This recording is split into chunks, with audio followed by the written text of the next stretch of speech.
Hello बच्चों, let's read the question. तो इसमें हमें पूछा गया which one of the following is not the product of transgenic experiments.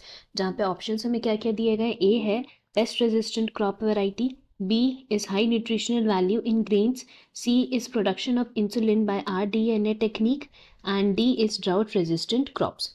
So if we talk about the key concept here, then that will be transgenic products. Now transgenic products का मतलब क्या हुआ? These products can either be from animals or from plants. But if we talk about the term transgenic, then we can say that these are those products, basically products whose gene has been altered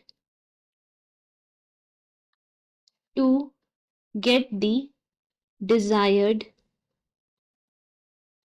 trait. That means कि किसी भी particular organism, इधर it can be animals या फिर किसी particular plants का gene जो है उसको अगर हम लोग अल्टर कर देते ताकि डिजायर्ड ट्रेट जैसा हम लोग को चाहिए अकॉर्डिंग टू द नीड्स वो मिले, तो वैसे प्रोडक्ट्स को हम लोग ट्रांसजेनिक प्रोडक्ट्स बोलते हैं. Now if you talk about some of the products जो ट्रांसजेनिक फॉर्म्स में आते हैं, देन वी कैन से कि इससे हम लोग को क्या होता है, ट्रांसजेनिक प्रोडक्ट्स में we can make crops tolerant to abiotic stresses. And ये एबायोटिक स्ट्रेसेस में क्या क्या आ जाएंगे, then we can say that cold, drought, salt, excess amount of salt, heat, ये सब है जो एबायोटिक स्ट्रेसेस में आते हैं. Then we can reduce the reliance on chemical pesticides. That means we can make pest resistant crops बना सकते हैं, जिससे क्या होता है कि जो क्रॉप्स प्रोड्यूस होंगे, जो स्टार्टिंग से ही ग्रो होना शुरू होंगे, वो पेस्ट रेजिस्टेंट होंगे, जिसकी वजह से क्या होगा कि पेस्ट का अटैक नहीं होगा. सिमिलरली हम लोग बोल सकते हैं कि ड्राउट रेजिस्टेंट क्रॉप्स भी हम लोग बना सकते हैं, जैसे कि हम लोग अभी बात किए थे कि दे वुड बी रेजिस्टेंट और टॉलरेंट टू एबायोटिक स्ट्रेसेस. सो इसी में हमारा ड्राउट रेजिस्टेंट क्रॉप भी आ जाएगा. दैट मीन्स कि जितना भी ड्राउट हो जाए बट वो ड्राउट उन क्रॉप्स को असर नहीं करेगा. सो फर्दर हम लोग बोल सकते हैं कि हम लोग क्या कर सकते हैं, न्यूट्रिशनल वैल्यू वाले क्रॉप्स या फिर ग्रेन्स को भी ग्रो कर सकते हैं, जिसमें ये न्यूट्रिशनल वैल्यू बहुत हाई रहेगा. वो कैसे कर सकते हैं हम लोग? सो इसमें हम लोग का एग्जांपल कौन सा आ जाता है, that we can say golden rice का एग्जांपल ले सकते हैं, जिसमें विटामिन ए इनरिच्ड राइस होता है.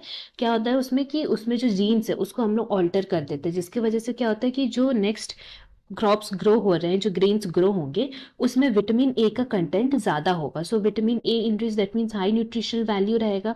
But if you talk about option C, जहाँ पे बोला है कि production of insulin by RDNA technique, so ये जो है हमारा वो इनकरेक्ट है. क्यों वो इनकरेक्ट है? That is it is not the product of transgenic experiment. Why? So we can say कि इसमें क्या होता है बेसिकली कि इस प्रोडक्ट में हम लोग क्या करते हैं कि हम लोग DNA लेते हैं. So we can write here कि DNA सीक्वेंसेस हम लोग सबसे पहले लेते हैं, एंड फिर वो DNA सीक्वेंसेस को हम लोग क्या करते हैं, देन प्लास्मिड जो है which is a act as vector for E coli, उसमें हम लोग इसको इंट्रोड्यूस कर देते हैं. एंड फिर वहां पे इंट्रोड्यूस करने के बाद क्या होता है कि उसमें प्रोसेसिंग होता है, जिसके वजह से इट प्रोड्यूसेस इंसुलिन जीन्स. तो ये ई कोलाई फिर क्या करता है, they produce some insulin jeans.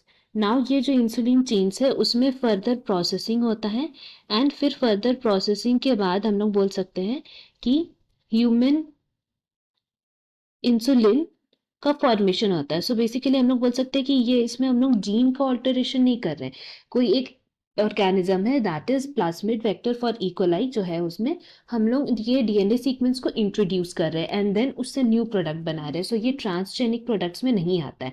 That is the reason हम लोग बोल सकते हैं कि हमारा करेक्ट ऑप्शन सी हो जाएगा. Hope you have understood it well. Best of luck. Thank you.